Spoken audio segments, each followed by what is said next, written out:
Muito boa tarde a todos. Hoje é dia 5 de agosto de 2023. Iniciamos mais um estudo da Revista Espírita. Este estudo é promovido pela Sociedade Espírita Obreiros do Senhor, da cidade de Curitiba. E demais estudos promovidos pela casa podem ser encontrados em nosso canal do YouTube. Para acessá-lo, entre em nosso site www.obreirosdosenhor.org.br. Lá você vai encontrar o link para a nossa playlist no YouTube e também os agendamentos desses cursos, pois o curso da Revista Espírita e também o do Livro dos Espíritos são realizados de forma ao vivo. Então, se você está assistindo ele gravado aí no YouTube, saiba que você pode participar conosco ao vivo. O link e os agendamentos para participar estão lá no nosso site.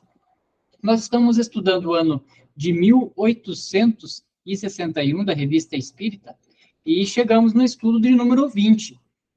Nós vamos dar continuidade no estudo que iniciamos na semana passada, que se intitula O Homenzinho Ainda Vive, que é a propósito de um artigo do senhor Deschanel, publicado no Jornal de Debates. Então, nós vimos na semana passada, né, que um editor publicou ali algumas colunas nesse jornal de debates, né, lá de Paris, um jornal bem conceituado da época, trazendo informações aí bem equivocadas sobre o espiritismo.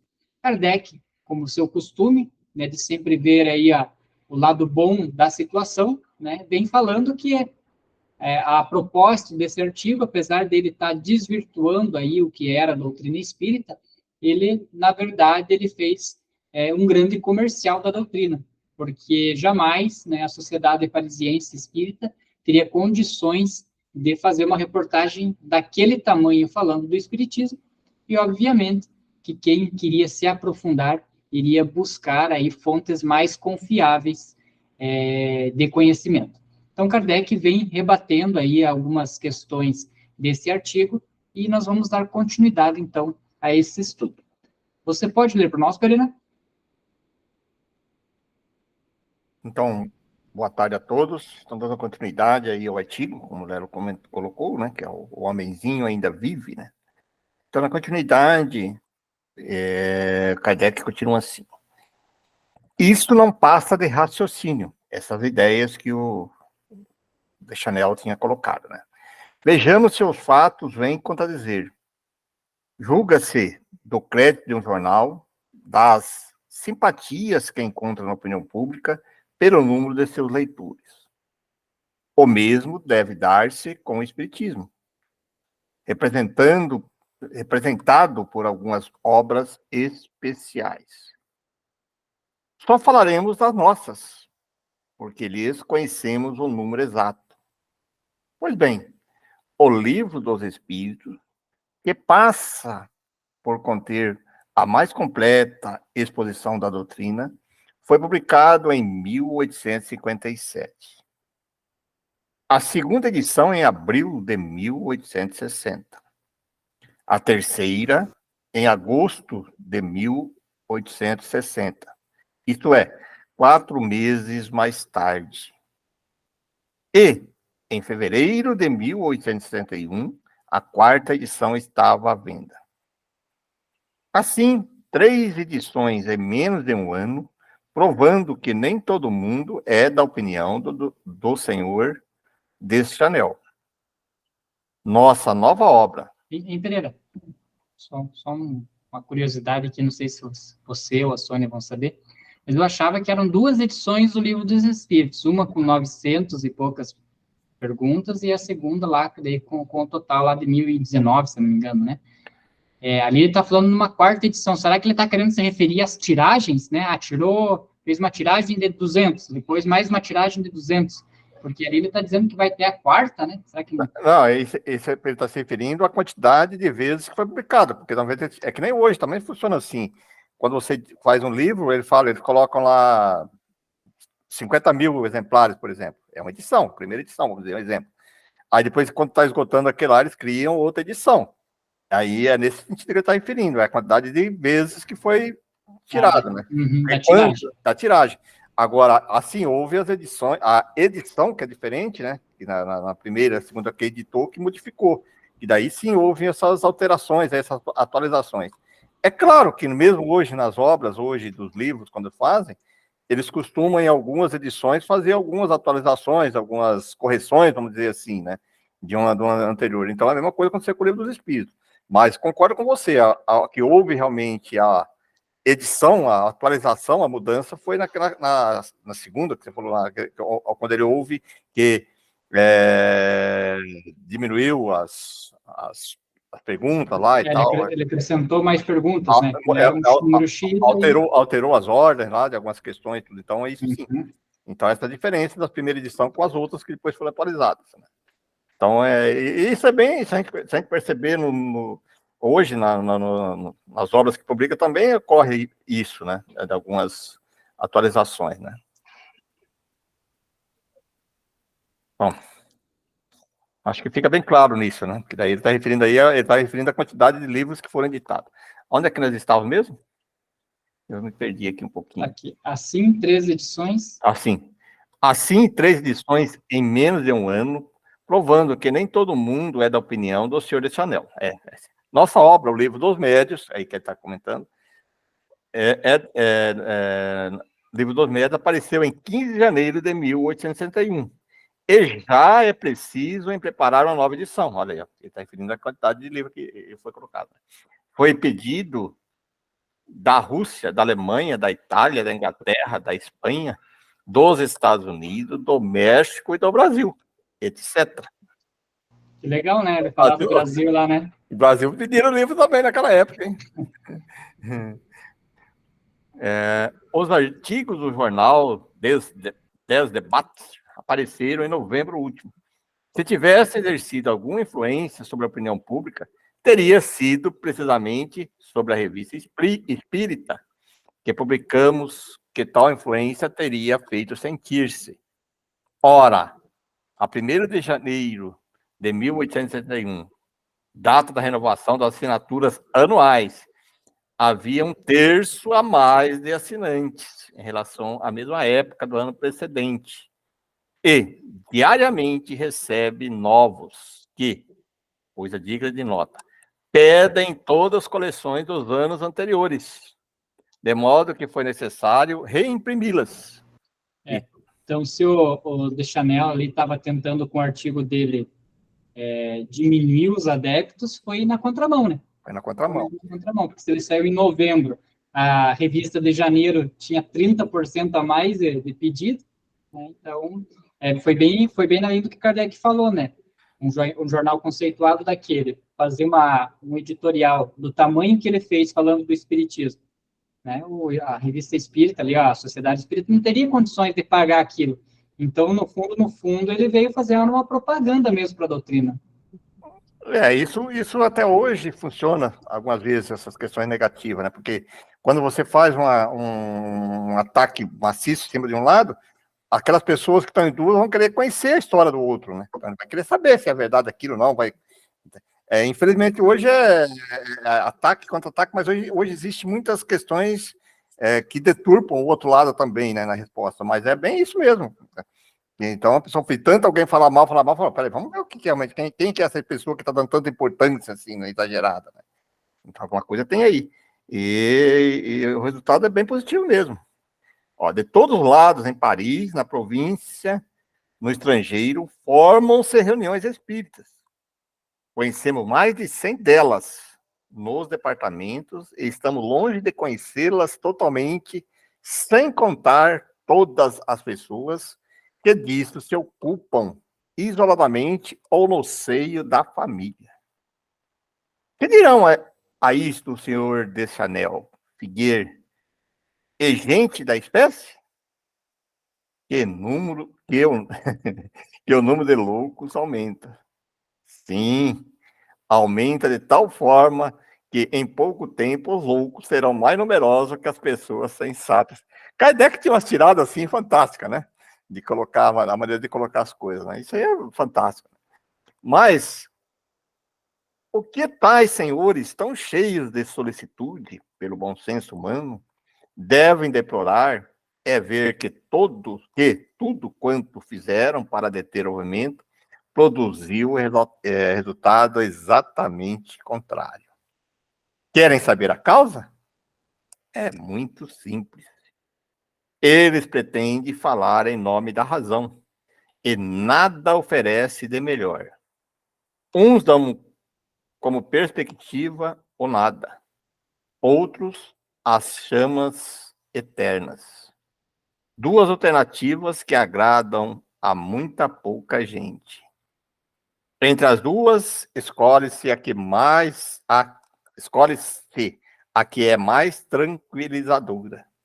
Depois disso, senhores, ainda vos admirais de ver os homens se lançarem nos braços do Espiritismo? Acreditáveis matá-lo.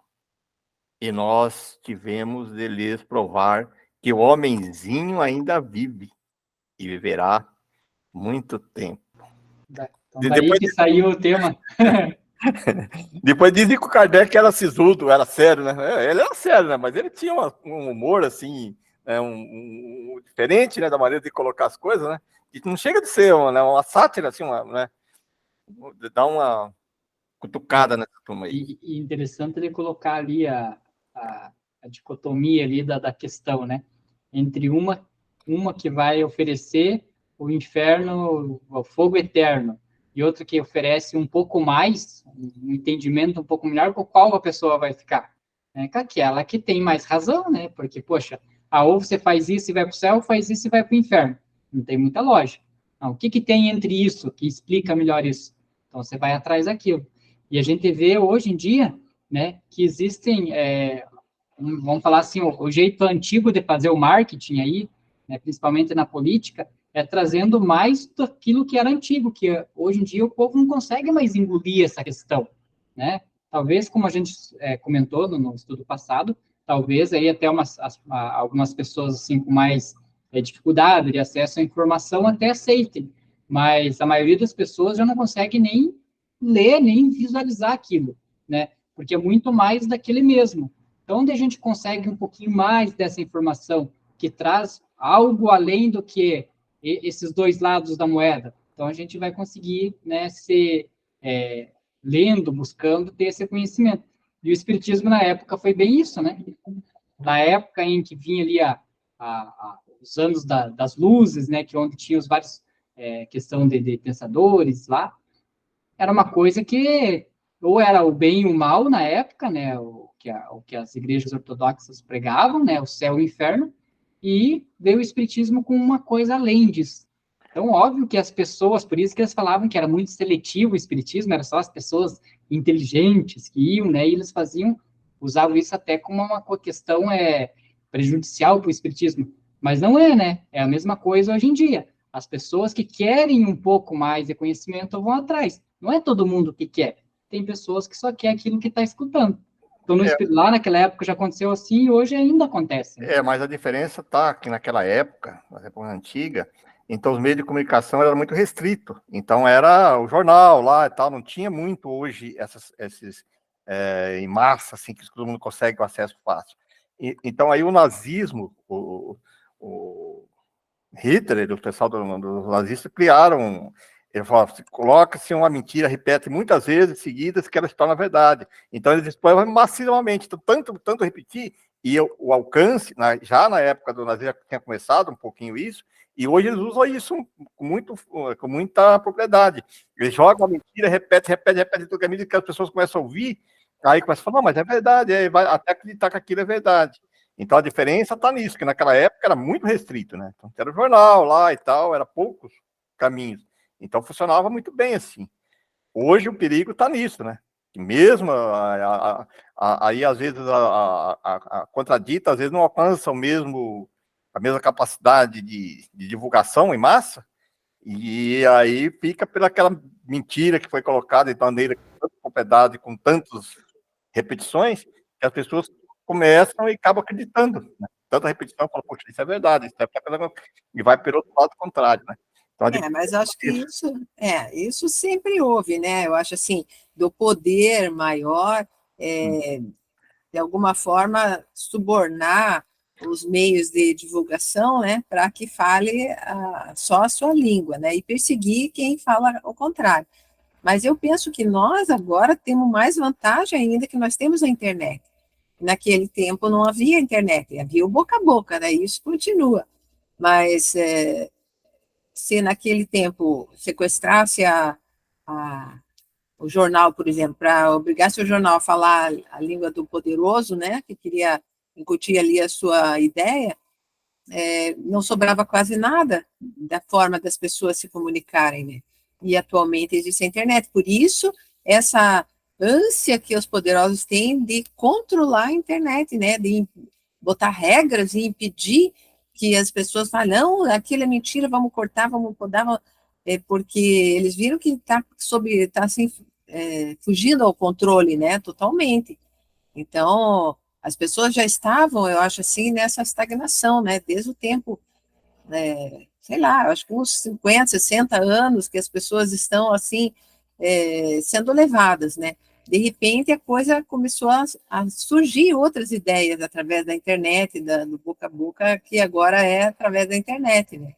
Então, é muito mais rápido. Eu penso que agora é a fase de alavancar isso, né, de aproveitar a internet para realmente poder divulgar, porque eu acho que conseguir controlar totalmente a internet vai ser difícil. Não consegue. Né? Talvez aí o poder econômico, aí, vamos dizer assim, que eles têm uma certa mais facilidade, mesmo usando o meio da internet, de colocar em massa, né? Bota para muitas e muitas comunicações em massa, rápidas, em grupos, que é isso que eles estavam querendo questionar também. O cara coloca lá anúncios que vai para pegar milhares e milhares de pessoas ao mesmo tempo, simultâneo, né? Aquele grupo. Que o outro lado, às vezes, ele vai de boca em boca, né? Vai de grupo em grupo, em grupo, em grupo. E o outro já joga para. Então, porque a verdade mesmo. Só que eu concordo com você. A verdade vai pelo, digamos assim, pelo WhatsApp, né? O boca a boca é o WhatsApp agora, né? O outro vai pela mídia. E o outro vai por essas mídias que também passaram a divulgar pela internet, né? Mas elas falam tudo a mesma coisa, né? Você vê que é igualzinho, você olha uma outra, uma copia e cola para todo mundo e fala a mesma coisa. Mas eu, mesmo assim, eu não... Claro que muitas pessoas acabam se deixando levar, né? Mas é o momento de as pessoas irem despertando em todos os sentidos, né? Tanto na linha religiosa como política, que, na verdade, tudo é a busca da verdade, né? Seja as questões terrenas ou as questões espirituais, né? Eu acho que o povo tem que buscar a verdade mesmo, né? Principalmente hoje, na época que as corporações aí, políticas, eles querem, de qualquer maneira, atrasar as questões morais, né? Para o poder econômico da família, de tudo. Então, é complicado mesmo hoje, se a gente analisar bem, é uma tendência, não é só do Brasil, no Brasil sim está sofrendo, mas no mundo, né? Hoje existe uma pressão muito grande, o advento aí dos materialistas aí muito forte, não querem essas questões de família, da moral, então eles querem de qualquer maneira... O cristianismo voltou a ser perseguido, coisa que não havia, né, no tempo, assim, uns...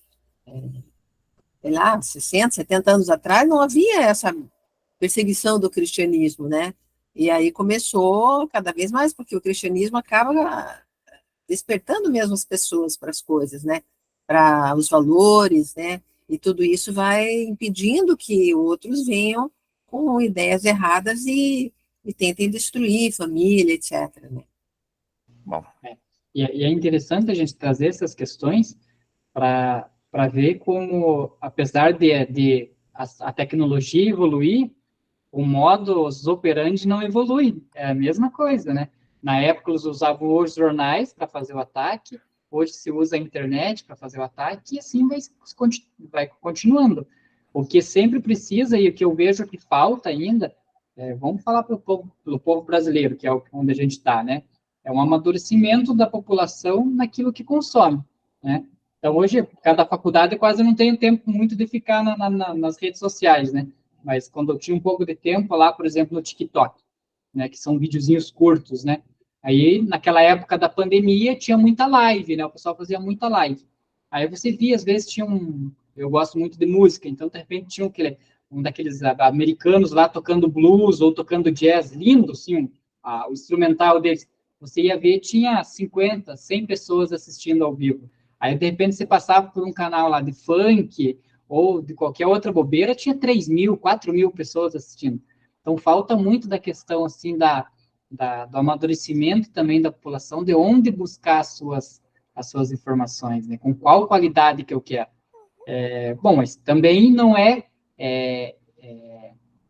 tolindo, né, esse ambiente da internet que vai melhorar. Eu acho que a pessoa tem que ter o contato e, com o tempo, a evolução, o intelecto ali no que buscar vai surgindo em cada um. Se não tiver, aí é pior, né? Aí é que a gente vai continuar naquela mesma de sempre. Isso que você falou é uma verdade tão grande que você pega, por exemplo, nós fazemos o estudo da Revista Espírita, do Livro dos Espíritos, e tem outras obras. Você vê lá, as visualizações são pouquíssimas. Aí você pega lá uma artista, uma mulher lá, rebolando lá na frente da cama, lá, você vê 300 mil, 400 mil. Não é? É que você falou isso aí, de uma coisinha de sacanagem lá, o cara fazendo uma piada de sacanagem com o outro lá, pronto, 500, 400 mil, 1 milhão, 2 milhões de visualizações. É um interesse, né? Quando tá falando, nós estamos falando coisas sérias, né? Estamos falando coisas assim, a pessoa olha lá e fala, não. Mas quando vê lá uma fulaninha, ciclaninha lá, tá pronto, todo mundo, o fulaninho falando, não sei o que sacanagem. Eu sei que eu vejo, porque vai no grupo do Facebook, aparece, né? Os vídeos curtos aí. Você olha lá, você já vê a visualização, fala, poxa, como é que pode um negócio desse? Mas é assim mesmo que você falou. Só que eu acho que nós temos que ir lá, né? Nós estamos lá, vai ter alguém que vai ter interesse. E aí é aquilo que a gente sabe, né? Se não vai pelo amor, vai pela dor, porque quando a pessoa começa a sentir problemas, ela vai buscar num local, outro local, não resolve, ela acaba, às vezes, em última instância, ela indo para o espiritismo, né? É o importante nós estar lá, né? Então, opção para a pessoa está vendo lá aquele que interessou, bateu lá, primeiro essa que foi lá, porque ela tem interesse. Não está indo por curiosidade, né? Ele vai lá, vai por curiosidade às vezes, mas gosta e fica, né? Tem que estar disponível. Aí vai depender, né? De quem quer. Vamos lá, então. Onde é que é mesmo agora aqui? Tendo, né? Tendo demonstrado a experiência que os artigos do senhor Deschanel, longe de prejudicar a causa do espiritismo, a serviram ao excitar-nos que dela ainda não haviam ouvido falar, o desejo de conhecer. Julgamos supérfluo discutir cada uma de suas asserções. Todas as armas têm sido empregadas contra esta doutrina. Atacaram-na em nome da religião, a que ela serve em vez de prejudicar. Em nome da ciência, em nome do materialismo. Prodigalizaram-lhe sucessivamente a injúria, a ameaça, a calúnia, e ela a tudo resistiu, mesmo ao ridículo. Sob a nuvem das setas que lhe atiram, ela dá pacificamente a volta ao mundo e se implanta por toda parte as barbas de seus inimigos mais encarniçados. Não está nisto matéria para séria reflexão e não prova de que encontra eco no coração do homem, ao mesmo tempo que se acha sob salvaguarda de uma força quanto a qual vem aniquilar seus esforços humanos? É notável que no momento em que aparecem os artigos do jornal desses debates, comunicações espontâneas têm ocorrido em vários lugares, tanto em Paris quanto nos departamentos. Todas exprimem o mesmo pensamento. A seguinte foi dada na sociedade 30 de novembro último. Então, vamos lá. Só antes de você ler, né, Pereira? Então, essa era aquela questão, né, quando a gente estudou sobre a guerra, né, que os espíritos ali eles estão vendo, eles praticamente sabem o final, quem que vai ganhar, né, naquela guerra. Por quê? Porque eles estão vendo numa visão mais ampla. né? E a questão da vibração, né? Então, por exemplo, enquanto o Deschanel estava produzindo esse material de ataque, né, ele estava numa vibração, tinha espíritos ali com ele, com certeza incentivando para escrever isso, e isso tudo estava ali assinando no cosmos, ali no plano espiritual, esse tipo de ataque. De outro lado, os espíritos também, de favor do espiritismo, já vinham ajudando, né? Aí a gente diz assim, nossa, que coincidência, né? Bem quando aconteceu aquele negócio, veio uma comunicação nesse negócio. Não é coincidência, porque tudo está interligado, né? Então, existem aqueles que vão querer fazer o mal, e existem aqueles que vão querer ajudar a fazer o bem. E acontece muito isso nos grupos mediúnicos, né? Quando tem alguma relação com alguém, com alguma pessoa, ou, de repente, com alguma calamidade pública, vêm informações, comunicações, bem nesse sentido, ou dando aquele alento, dando orientação. E é bem o que aconteceu, pelo visto, aí nessa questão aí desse debate, né? Desse artigo do Deschanel. Com certeza, isso existe uma supervalorização do mal, o Kardec sabia disso, mas jamais podemos esquecer isso que ele está colocando aqui, que você colocou, em contrapartida, o movimento daqueles espíritos benfeitores, aqueles que se preocupam realmente com a verdade, atuam, né? E eles estão vendo aquelas pessoas que realmente estão interessadas, que estão ficando com dúvida, aquelas, vamos dizer, aqueles agrupamentos que começam a ficar meio preocupados. Eles vão lá dar suas comunicações, naquela época, principalmente estava iniciando, né? Aquele alento, né, para as pessoas continuarem firmes, né?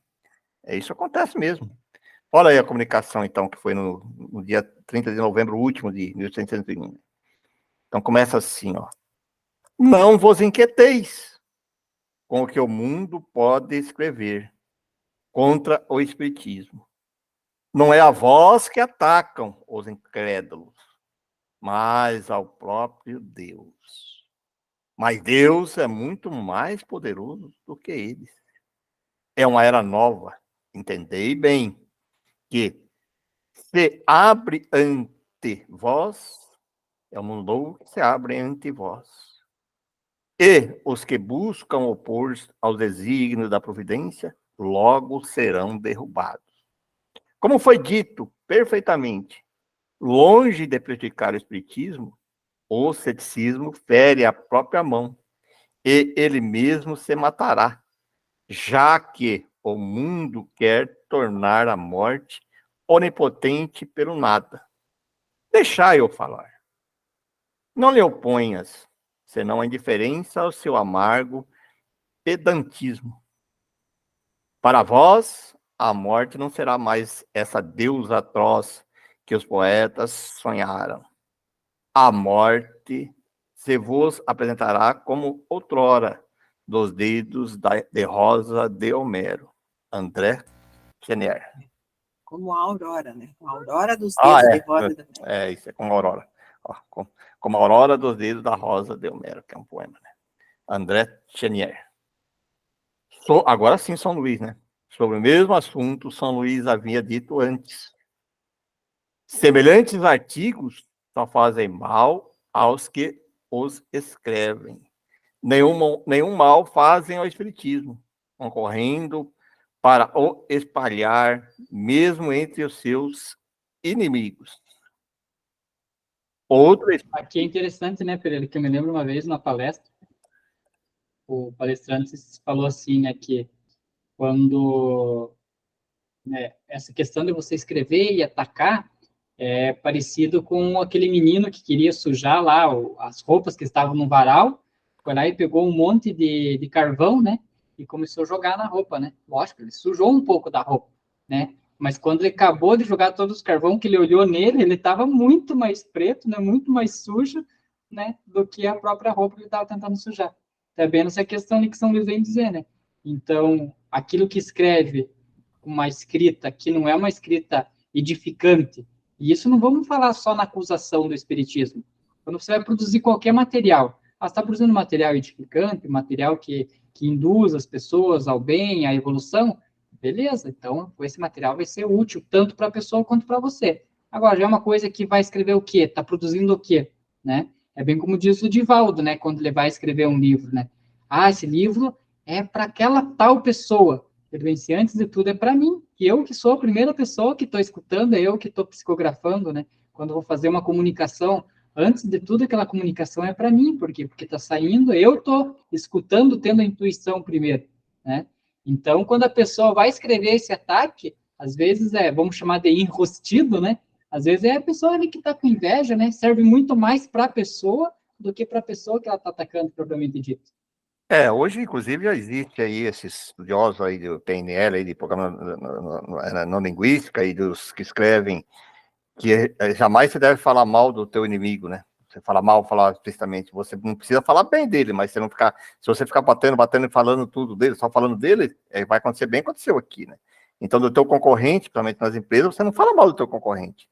Eu, como vendedor, aprendi isso já há muito tempo. Quando eu comecei a vender, uma vez eu tive um colega que me explicou, falou, olha, você chegar num cliente e ver o produto, que normalmente, isso eu vejo até hoje, às vezes quando chega alguns representantes que não conhecem, em vez de ele ficar falando bem, destacando o produto dele, ele fica falando mal do produto concorrente, né?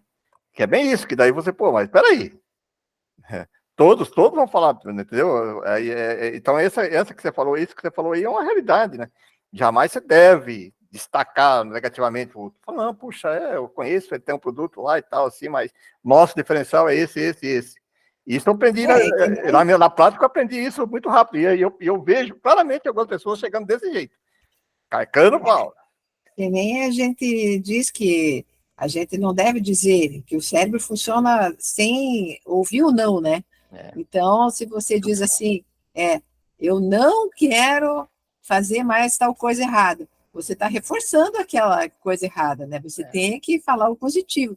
Então, é a mesma coisa isso na mente das pessoas, né? Você fica falando aquele produto não é bom, mas você está fixando o nome do produto, né? Concorrente. Isso eu aprendi, e olha, eu acredito. E às vezes a gente cai nesses engodos, né? A gente vai caindo assim, aí eu já opa, peraí, vamos pensar positivo, né?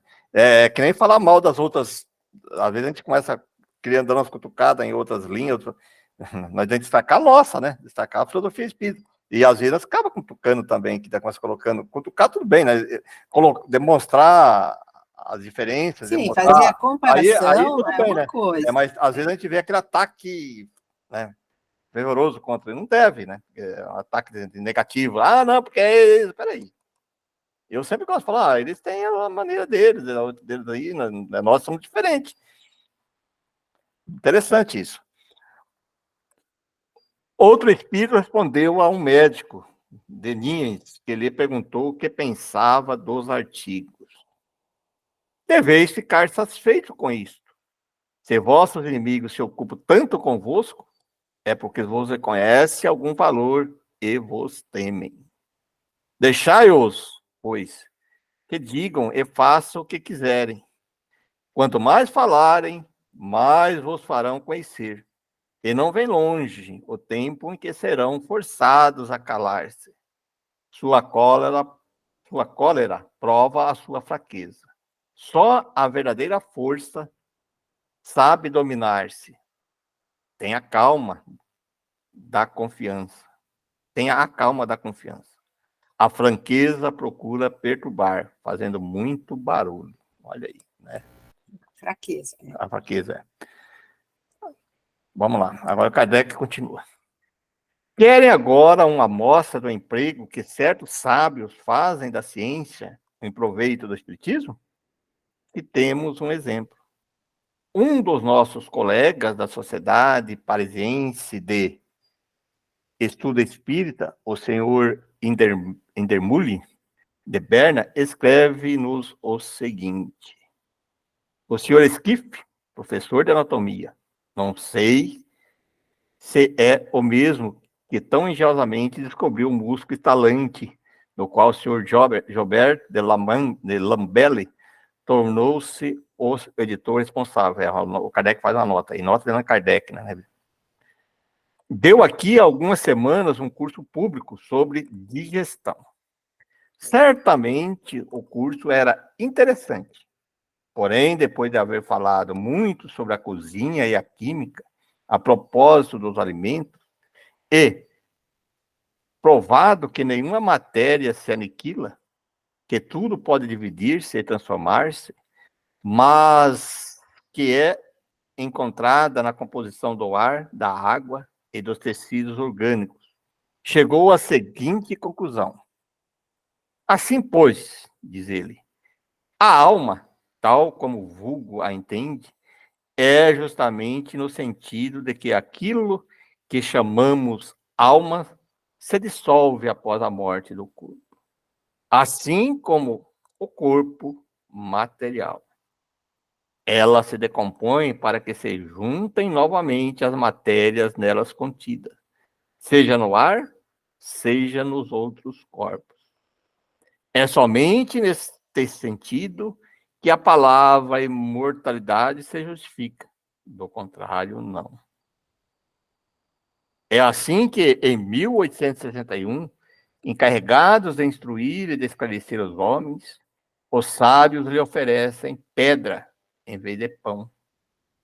É preciso que se diga em louvor da humanidade que a maioria dos ouvintes estava muito pouco edificada e satisfeita com esta conclusão, tirada tão bruscamente, que muitos ficaram escandalizados. Quanto a mim, tive a piedade desse homem. Se tivesse atacado o governo, tê-lo-iam interditado e mesmo punido. Como se pode tolerar o ensino público do materialismo a esta subversão da sociedade?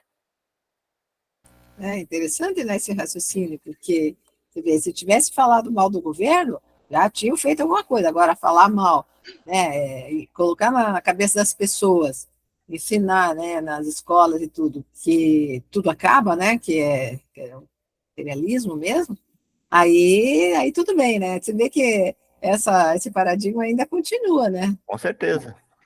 Quando a gente diz que a revista espírita é atual, ela chega a ser quase que fazer uma premonição até, né? Porque quando ele fala aqui, né, que nem bem esse texto, essa parte que a Sônia citou, eu achei interessante, né? Que ele fala que se tivesse falado do governo, teria sido punido e tal, tal. Hoje, né? Hoje, porque um tempo atrás, aí você poderia falar qualquer coisa e era liberdade de expressão, você tem o direito de falar. Hoje não se pode mais falar nada. Então, para a gente ver onde a gente coloca o poder, né, nas pessoas. Sim, Aí, desde que seja contra a vontade deles, aí tem que ser proibido, né, perseguido. Se for a favor deles, pode falar o que quiser, né? É assim, em relação ao materialismo e em relação às coisas terrenas, né? Você falou a questão do espiritismo aí, porque a filosofia era assim mesmo, né? A filosofia ela não se perde, né? As ideias que você coloca, pode ser antiga, mas se ela é fundamentada em fatos que têm lógica, que têm sentido, não vai se perder nunca. Por isso que fala que é atual, porque não muda, né? Por isso que se fala que Não, a moral divina, a lei divina nunca sim, mudaram. mas a reação das pessoas é a mesma, É a mesma, né? É a mas mesma coisa. é os mesmos espíritos, né, Sônia? Nós estávamos lá e Não, estamos pois é, então, fazendo. é isso que a gente vê, o quanto a gente demora para evoluir, porque essas questões ainda estão dentro do espírito dos seres humanos, né? Aqui a gente vai e vem, e continua nas mesmas imperfeições, nas mesmas picuinhas, né?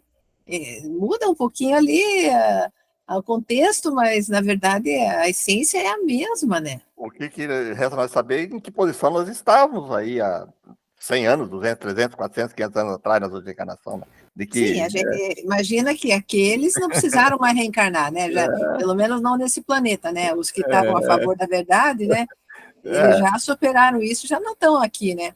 Aí estão os que se convenceram daquela, né, se arrependeram de estar contra aquela vez, estamos agora, né? Nós, como o Pereira sugeriu aí, fomos contra lá, então viemos para estar a favor, né? Aqui agora e tentar mudar a coisa, mas de qualquer forma o poder está sempre na mão daqueles que são os materialistas, os que querem impor a sua verdade. o que muda um pouquinho é a força do poder, né? Nas épocas do reis, era o rei que mandava, depois entrou o poder militar da força, né? Aí o que manda.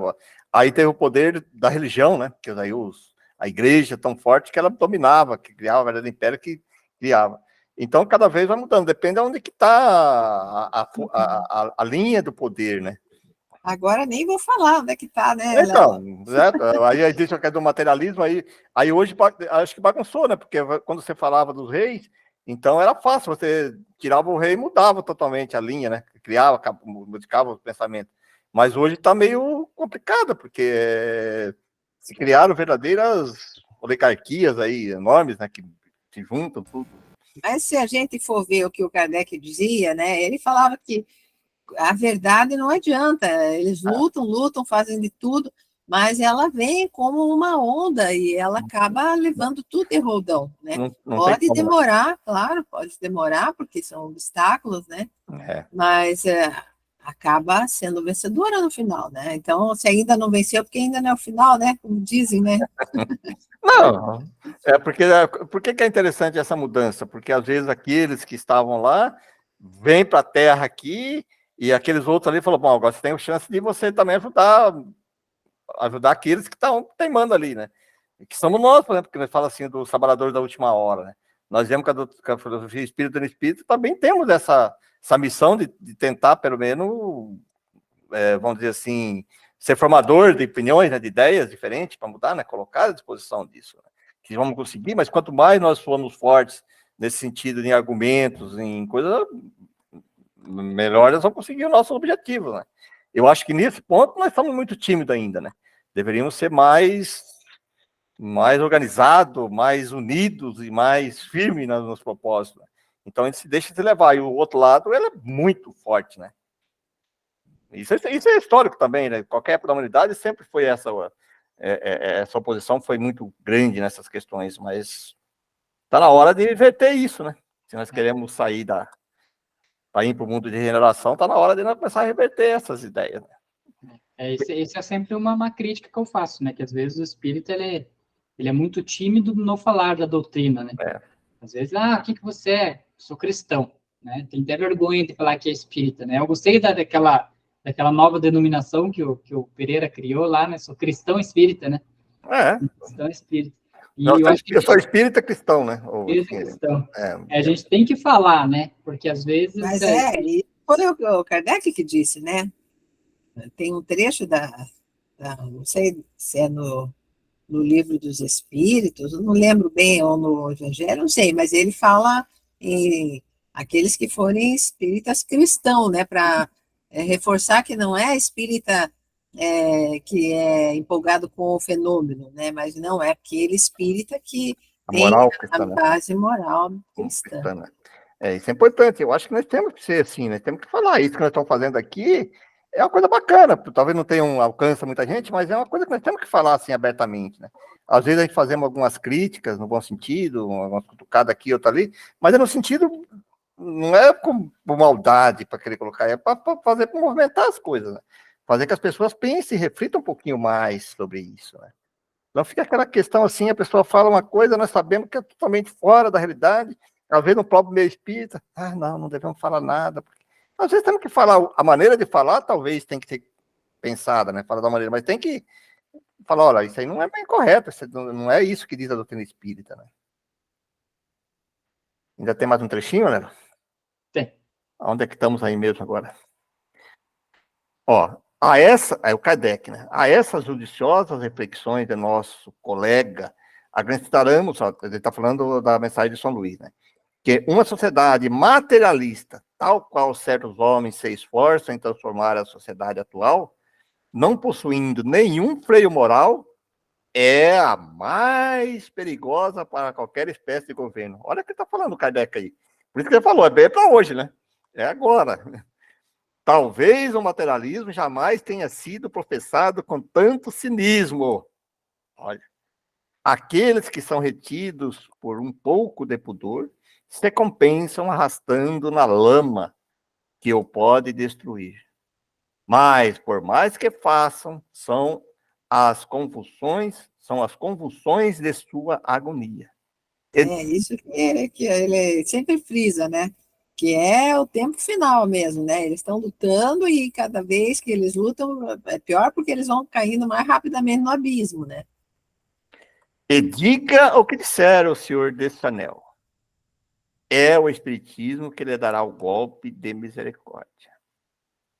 Limitamos-nos a enviar a seguinte carta ao senhor Deschanel. Senhor, publicaste 2 artigos no jornal dos debates, de 15 e 29 de novembro último, nos quais apreciais o espiritismo do vosso ponto de vista. Ridículo que... Só antes de Ou ridículo, né? Só antes de passar para a próxima, para a continuação, muito interessante, né, o Kardec, a crítica que ele fez, a forma como ele fez, né? Olha, ele colocou, nos quais apreciais o espiritismo, do vosso ponto de vista. É Ele não precioso. falou nos quais você fez o ataque ao espiritismo, não. Você apreciou o espiritismo na sua forma, do seu entendimento, né? O ridículo que lançais sobre essa doutrina e, consequentemente, sobre mim e sobre todos que professam, de todos a que professam, autorizava-me a dirigir uma refutação que eu pediria fosse incerta naquele jornal. O direito de resposta, né? Ele citou, né, o Kardec citou o espiritismo e ele, como dirigente ali da doutrina, ele teria o direito de resposta no mesmo jornal. Né? Kardec vem dizendo, como quem diz assim, eu sei dos meus direitos, né? Estou aqui escrevendo essa singela carta, mas eu sei que eu poderia ir a mais. E ele continua, não fiz porque, por maior extensão que ele desse, sempre teria sido insuficiente para as pessoas estranhas a essa ciência e inútil aos que conhecem. A convicção não é adquirida senão por estudos sérios, feitos sem prevenção, sem ideias preconcebidas e por numerosas observações feitas com paciência e a perseverança de quem quer realmente saber e compreender. Eu precisaria ter dado aos vossos leitores um verdadeiro curso que teria ultrapassado os limites de um artigo. Mas, como vós creio, um homem muito honrado para atacar sem admitir defesa, limitar-me-ei a lhe dizer nessa simples carta que vos rogo a gentileza de publicar no mesmo jornal, que eles encontrarão em O Livro dos Espíritos, em O Livro dos Médios, que acabo de publicar pelo senhor Didier e Cia, uma resposta suficiente, em minha opinião. Deixo ao julgamento deles o cuidado de confrontar os vossos argumentos e os meus. Os que quiserem previamente ter uma ideia sucinta e com pouca despesa, poderão ler a pequena brochura intitulada O que é o Espiritismo, e que custa somente 60 centavos, bem como a carta de um católico sobre o Espiritismo, do senhor Dr. Grande, antigo vice-cônsul de França. Encontrarão ainda algumas reflexões sobre o vosso artigo no número do mês de março da Revista Espírita que publico. Todavia, há um ponto que eu não poderia passar em silêncio. É o trecho do vosso artigo, na qual dizeis que o Espiritismo se baseia no mais grosseiro materialismo. Ponho de lado as expressões ofensivas e pouco parlamentares, às quais tenho por hábito não prestar atenção, limitando-me a dizer que esta passagem contém um erro. Não direi grosseiro, pois o termo seria incivil, mas capital, que me importa realçar para a instrução de vossos leitores. Com efeito, o Espiritismo tem por base essencial, e sem a qual não teria nenhuma razão de ser, a existência de Deus, da alma, sua imortalidade, as penas e as recompensas futuras. Ora, esses pontos são a mais absoluta negação do materialismo, que não admite nenhum deles. A doutrina espírita não se limita a afirmá-los, não os admite a priori, e é a sua demonstração patente. Eis porque já reconduziu um tão grande número de incrédulos que já haviam abjurado qualquer sentimento religioso. Ela pode não ser espiritual, mas com toda certeza é essencialmente espiritualista, isto é, contrária ao materialismo, porquanto não se conceberia uma doutrina da alma imortal fundada sobre a não existência da alma. O que conduz tanta gente à incredulidade absoluta é a maneira pela qual são apresentados a alma e o seu futuro. Vejo diariamente as pessoas dizerem: se desde a infância me tivesse ensinado essas coisas, como fazeis, eu jamais teria sido incrédulo, porque agora compreendo o que antes não compreendia. Assim, diariamente, tem a prova de que basta expor essa doutrina para conquistar-lhe numerosos partidários, aceitais, etc. Esse é o Kardec, né? Este é o Kardec. Essa é a singela carta. Singela. Olha, eu acho que eu sempre falo isso aí, né? Falta hoje pessoas desse gabarito, né? Para escrever assim dentro do movimento espírita, dentro da, né? Para responder algumas questões, né? Eu acho que nessa. Mas, Fala só.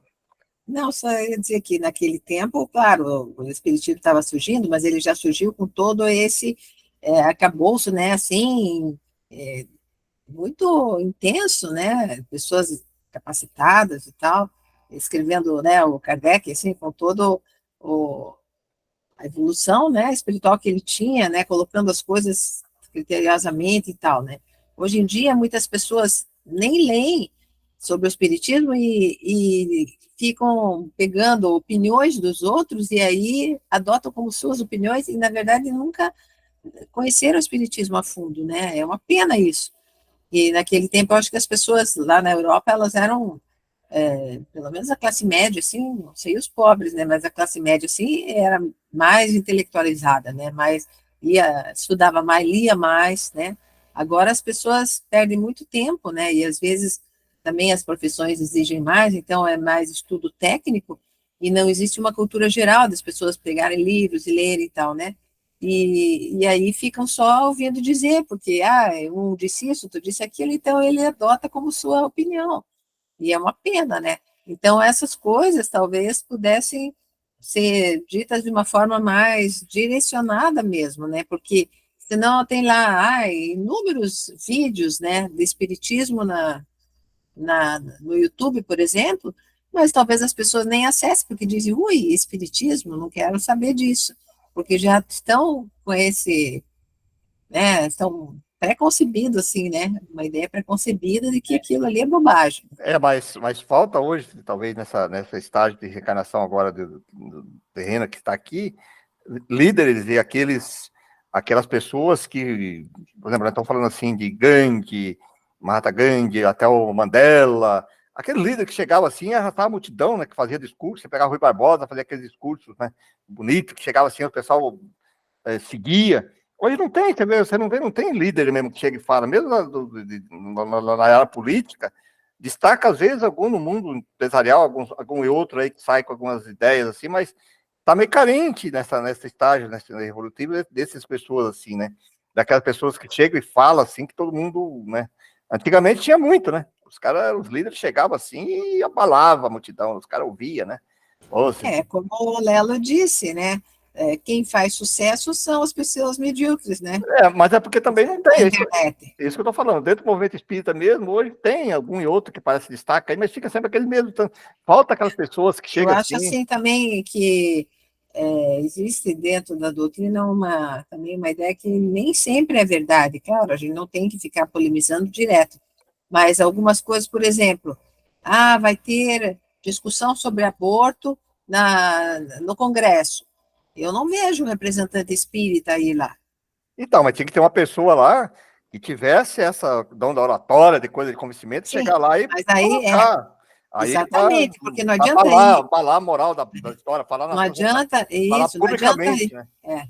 Não adianta ir um representante que fica lá calado, mudo, né? Como já aconteceu algumas vezes. Então, aí fica lá só para constar lá, aquele ali é o espírita, mas não sabe nem defender as ideias e expor alguma noção diferente daquilo que está sendo trazido ali, né?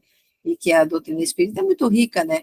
Então, se você vai fazer qualquer tipo de discussão aí das coisas, por exemplo, sobre drogas, sobre aborto, que volta e meia está voltando à tona ali no Congresso para tentarem legalizar tudo isso, né?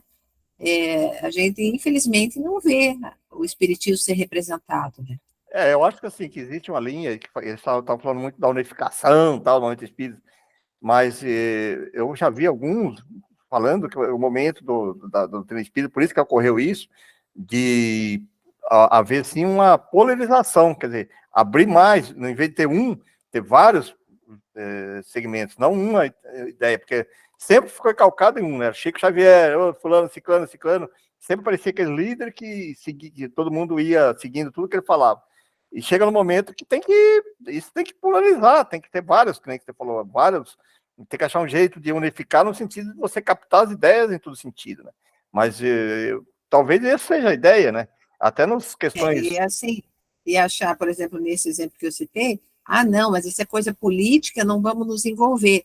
Mas eu acho que não é política partidária, é política, e tudo, na verdade, no mundo terreno é político, né?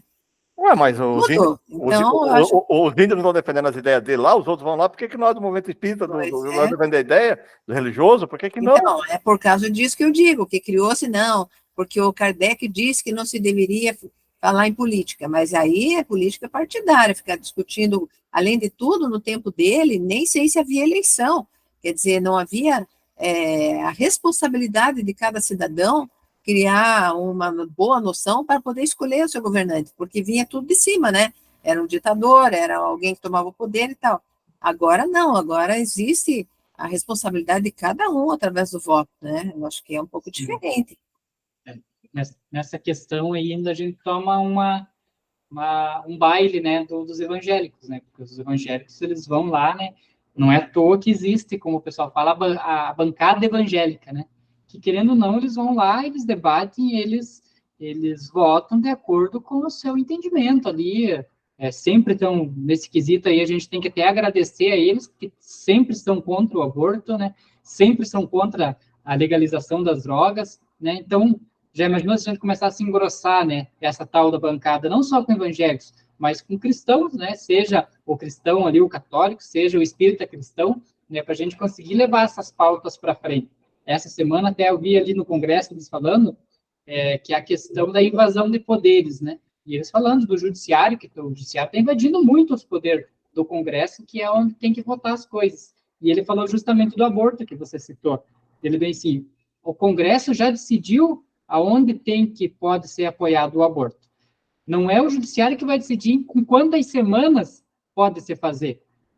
Né? Porque já está decidido que não é para fazer. Não importa se é com 1, 2, 10, 20 semanas. Exatamente. Né? E o Congresso, quando vai decidir alguma coisa, ele traz especialistas, né? Fazem aquele debate longo. Já houve mais de uma ocasião, já aconteceu isso. Mas volta e meia, alguém entra lá no judiciário para que seja feita uma exceção, e aí o judiciário aproveita, porque, na verdade, a ideia deles é querer impor na sociedade. Eles acham que a sociedade é muito ignorante, eles é que tem que dar o sentido, né, não, nós temos que mostrar o caminho, porque nós somos iluminados. Reinterpretar o que foi provado lá antes, né? Reinterpreta da maneira que eles interesses deles. Aí coloca lá uns termos, uma vírgula para cá, outra para lá, não, mas que isso aqui dá brecha para isso, para aquilo. Pô, que é isso, né, gente? Eu acho que se eles tivessem bom senso, eles deveriam voltar de novo para as câmaras dos deputados, para o Congresso, para que eles definissem, claro, cada artigo, não eles interpretar isso. E a orgulho e a vaidade, né, que fica, né? Eles que querem ser os principais, já disseram que são o principal poder, mesmo na Constituição dizendo o contrário, eles acham que eles são o poder maior, né? Bom, quem somos nós agora? Somos nós somos nós, né? Mas somos nós. Vamos continuar assim defendendo essas questões, principalmente ligadas às questões morais, né, da família, dos bons costumes. Isso eu acho que nós temos que defender mesmo, né? Eu acho que não tem como. Isso não é ser político. Eu acho que aí é ser cristão, aí é ser espírito. Se a política é que não deveria se envolver, nessas questões individuais. Porque você veja, mesmo lá no tempo do Kardec, havia o Napoleão lá que era ditador, mas ele não ficava se envolvendo nas questões das famílias. Cada família tinha sua ideia, suas crenças, e eles não Mas, interferiam nisso. Né? mas Eles não queriam que houvesse assim reuniões, porque eles tinham medo que fosse tramar contra o governo, só isso, mas era indiscriminado em relação a qualquer tipo de reunião. Agora não, agora eles querem impor, né? Então eles querem fazer, por exemplo, o ensino integral das crianças desde os 4 anos, porque sabe que desde pequenininho eles pegam e já chegaram a verbalizar dizendo que aí as crianças vão poder modificar as ideias, as cabeças dos pais. Então se imagine o motivo das coisas, quer dizer, é um poder muito maior que eles querem exercer do que aqueles ditadores da época do Kardec e mais para trás. Que antes eles se contentavam em dominar a parte política. Agora não, eles querem dominar a cabeça das pessoas. E isso que é o grande mal, eu acho, né? E nunca houve, eu acho, na humanidade um mal dessa forma. Pode ver, todos os ditadores, que houve muitos, né, milhares deles pela história da humanidade, mas eles não interferiam assim diretamente na cabeça das pessoas. Até se vê, no tempo do Cristo, tinha lá, o Império Romano dominava, mas eles permitiam que os judeus tivessem as crenças deles lá, eles não interferiam, só não queriam bagunça para não dar confusão. Mas querem ter crença, vocês podem ter. Agora não, agora eles querem interferir em tudo. Jesus deixou bem claro que na questão lá da moeda fora, dai da César que é de César, Deus é que é de Deus, né? Então, o que é do Mas governo agora, é do governo. Eu sim, acho que mas nós temos agora que. o que é? Não, Não sim, mas. somos nós que estamos interferindo neles, são eles que ultrapassaram o limite e estão interferindo nas questões que são das famílias, das crenças, da religião, né? Então, eu acho que a gente tem que defender esse limite, né? Porque o povo tem direito a ter suas crenças. Bom, gente, tá aí, ó. São temas realmente que requerem muitas reflexões e continuo repetindo, eu acho que sim, o que é correto moralmente, o que é ético, nós temos que defender sempre, independente de onde que vem, não tem como a gente negar isso, né? Nós temos que seguir aí os ensinamentos cristãos, né? Que é sempre valorizando a família, a vida, né? Em todos os sentidos mais amplos, né? Bom, tá aí. Sempre colocando aí que essas são nossas opiniões particulares e baseado nos nossos conhecimentos dos estudos do espiritismo e do cristianismo, e sempre estamos abertos aí a outras opiniões, outras críticas que quiserem fazer, sempre estamos à disposição aí para tentar abrir um debate, mas desde que sempre prevaleça essas questões que nós estamos falando, né, da moral, do bom senso, da ética, né, da valorização da vida, né. Bom, gente, tá aí. Então vamos aproveitar esses instantes, sempre nesta confiança que nós somos seres espirituais, estagiando aqui no mundo terreno, que apenas estamos passando por essas experiências. E às vezes temos que passar por experiências difíceis, muitos confrontos, ideias que nós estamos passando nessa época. Mas, sim, nós somos aqueles agentes que Deus confia, principalmente nós que viemos com maior acesso à filosofia espírita, à filosofia, à doutrina cristã, né, o cristianismo. Nós temos esta missão, essa obrigação de esclarecer e orientar aqueles oprimidos com as verdades. Sempre lembrando que hoje, ainda, felizmente, não somos jogados nos círculos, que nas épocas outrora, no início do cristianismo, aqueles que defendiam as ideias eram colocados como mártires, para serem degradados com os leões, com espetáculos, e continuavam sorrindo, porque sabiam e confiavam que aquilo era apenas um corpo que estava deixando.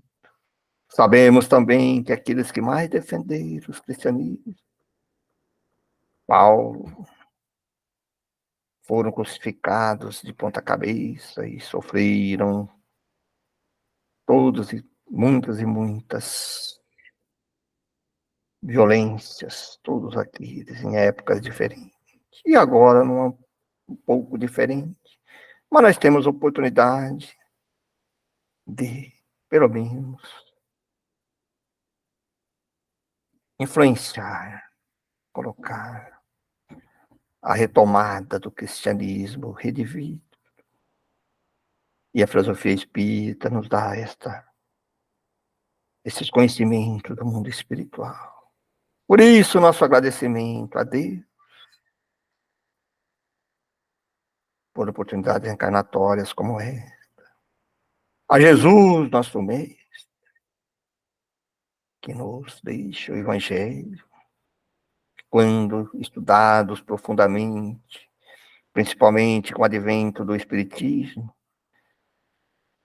temos condições de interpretar mais adequadamente a lei divina. Obrigado, Jesus. Obrigado a todos os amigos espirituais que estão sempre conosco, nos orientando, nos guiando.